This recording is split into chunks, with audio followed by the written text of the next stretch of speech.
আমাদের স্বরাষ্ট্রমন্ত্রী সালাউদ্দিন আহমেদ ভাইকে ধন্যবাদ জানাচ্ছি। তিনি প্রথম দিনে বলিষ্ঠ কণ্ঠে বলেছেন এই বাংলাদেশে আর কোনো মব কালচার থাকবে না, চলতে দেওয়া হবে না। এটি সরকারের প্রধান দায়িত্ব।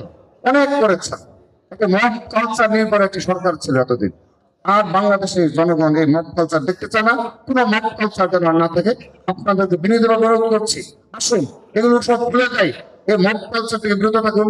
সোশ্যাল মিডিয়ার অব্যাহত প্রপাগান্ডা, নোংরামি, চরিত্র হরণতা থেকে বিরত থাকুন। তাদের কাজ মিলিয়ে আমরা নতুন বাংলাদেশ বিনির্মাণ করি। নতুন ধারা ছাত্র রাজনীতি কম্পিটিশন করবো, কে কত ভালো কাজ করতে পারে, কে কত ওয়েলফেয়ার পলিটিক্স করতে পারে।